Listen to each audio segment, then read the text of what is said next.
Okay, so we got some huge news here. So Tim Walz has been announced as Kamala Harris's vice presidential nominee. She's technically not the de jure presidential nominee yet, but of course we know she is the de facto one. So what we have here going on is there's a crazy amount of energy. If you guys are seeing it online and kind of participating and just watching everything, you can see that the energy is just insane. Tim Walz is saying that, if JD Vance can get off of the couch, making a couch reference and everything, and just the energy is just insane. I mean, it's unfathomable, unbelievable. He's a unity candidate, so everybody's behind him. Liberals, progressives, just everybody behind him. So what we have is we already have some new polling numbers that have dropped. So Tim Walz, we have this new favorability poll. This is a poll from YouGov. It just dropped today on August 6th, or for you guys it'll be yesterday. There's about 3,000 members that took part in the poll, 3,000 people that took part in the poll, and has Tim Walz at a favorable rating of 32% and an unfavorable rating of 19%. That is a massive net favorable here of 13%, which is absolutely massive. It's a huge net favorable. The plus 13s are very rare. Now, there is a lot of people outstanding here, 49% that don't have an opinion yet, but this is actually a decrease from about 70%, which didn't have an opinion. And so there's actually there's this article here. So it's saying early polling shows most Americans haven't heard of Tim Walz, as you can see here. It says a recent survey found Walz popular in his home state of Minnesota, where he's in his second term as governor. It says a new national NPR PBS Marist poll released Tuesday before Harris made their picks. This is the prior one. Showed 71% of Americans saying they've never heard of Walz or don't have an opinion of him. Another 17% viewed him favorable versus 12% who viewed him negatively. So it's a 5-point margin. And then it has a comparison. It says, by comparison, in the same poll, 53% said they haven't heard of Pennsylvania Governor Josh Shapiro, the other top contender to be Harris's running mate, while 25% viewed Shapiro favorably versus 23% who viewed him unfavorably. So you can see here, Walz actually has a higher margin. So Walz has a +5 favorability, and Shapiro only has 2. So he actually has a 3-point higher swing than him in terms of favorability numbers. So it says that means both parties are going to be racing to introduce and define Walz over the next few weeks as many voters see him for the first time. I'm sure you guys have heard the saying, first impression lasts a lifetime. And I think this is good for him because, man, his first impression, I think, is really, really great. The energy is just crazy. Everyone's just really going crazy for him. I honestly can't even describe the energy that's going on right now, especially after, the Biden stuff and just, wow, there's just so much positive energy, so much excitement. I think it brings a lot to the table for a lot of people, I think Harris has some kind of weird sort of aura about her where somehow people are voting for something when they're voting for Harris, but it's not clear what, because it's definitely not policy. I think there's something like, there's typically a not Trump support in an election like Biden won in 2020, but now I think there's a not Kamala or a not Biden support that's going for Kamala, and there's like just this big boost. And I think he's going to help a lot in terms of people being really passionate about, he has a lot of these experiences. He was a military member, he was a teacher, he has actually made history in terms of being the highest enlisted, highest ranked soldier, ever elected to Congress. And so he has all these things. He even had children from IVF, and that's a big issue now. And so he has all these different things. It goes on to say where Walz is known, he is fairly popular. That's in his home state of Minnesota. According to a recent Morning Consult survey of approval ratings of the nation's 50 governors, in that Morning Consult polling from July, 54% of registered voters in Minnesota approved of Walz's job as governor, while 40% said they disapproved. By comparison, Shapiro's approval rating as Pennsylvania governor was 56 approve, 31% disapprove in the same survey. So Shapiro has a better approval rating as governor. They're not actually the same thing. So favorable ratings and actual approval ratings of your job are actually two different things. And so it looks like Walz had a better national approval rating, but it looks like Walz has a slightly worse approval rating as governor than Shapiro did. So it says, quote, I'm not too educated on him or anything he's really done, said Rajiv Gefford, a 28-year-old undecided voter from Oak Creek, Wisconsin. So I definitely have to look that up and, perform a little bit of search to get knowledgeable on that.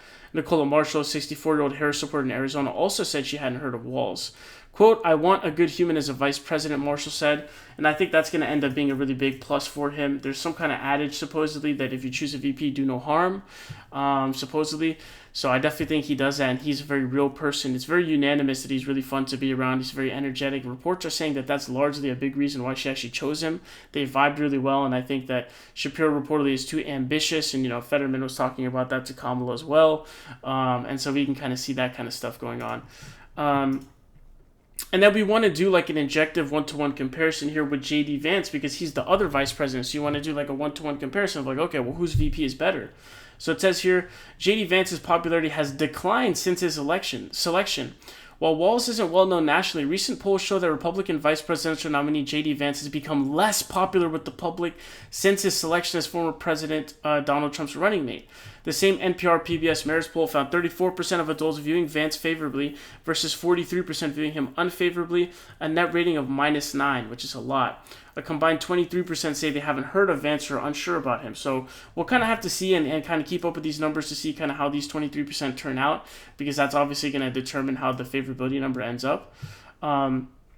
But it says that's a decline since July's NPR Marist poll conducted right after Vance's selection, which found his rating at the moment at 28% favorable, 31% favorable, -3 net rating.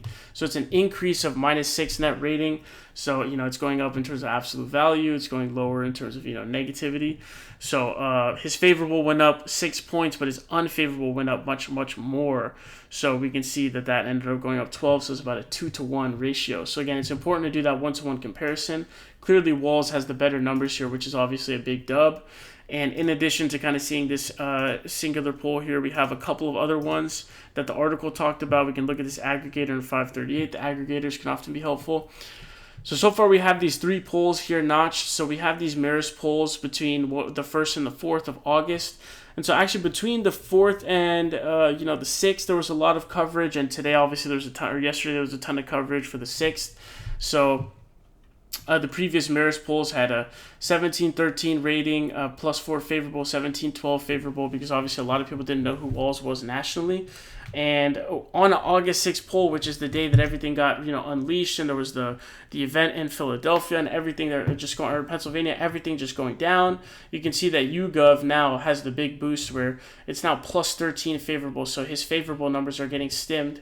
His unfavorable is also going up, but it's obviously much higher. And so we can see that clearly his numbers apparently here seem to be surging because more people are having an opinion on him, and it looks like it's a good one. We can also make a comparison to JD Vance here, so we can see what JD Vance is. At one point he was at a +3.3 unfavorable, so he's net negative, not positive in terms of favorable, but actually unfavorable.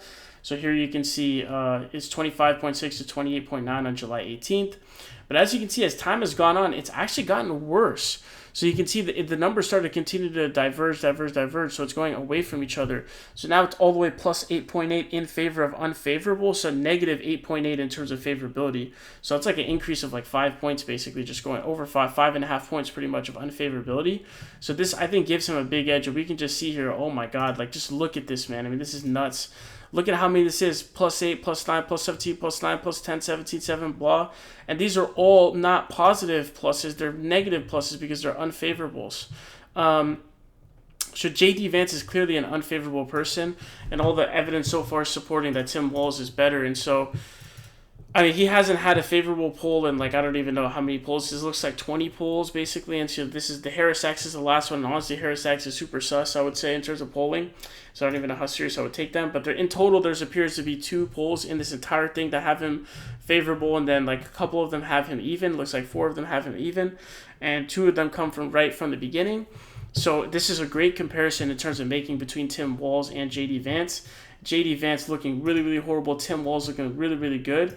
So Tim Walz looked to be going up in the poll numbers in terms of favorable as more people start to figure out who he is. A drop from 71% unsure to 49%, and his net boosted by a lot. His net went from about 4 to 5 all the way up to +13, right, for this new YouGov poll. And so I'll keep you guys updated on these poll numbers. Of course, we also see that Kamala Harris is also surging in the favorable numbers. So that's a good sign and hopefully good for the ticket. Very exciting, a great pick. I think definitely on the path to winning as of right now, unless something crazy happens, But a really great situation right now, so something really to be excited about here.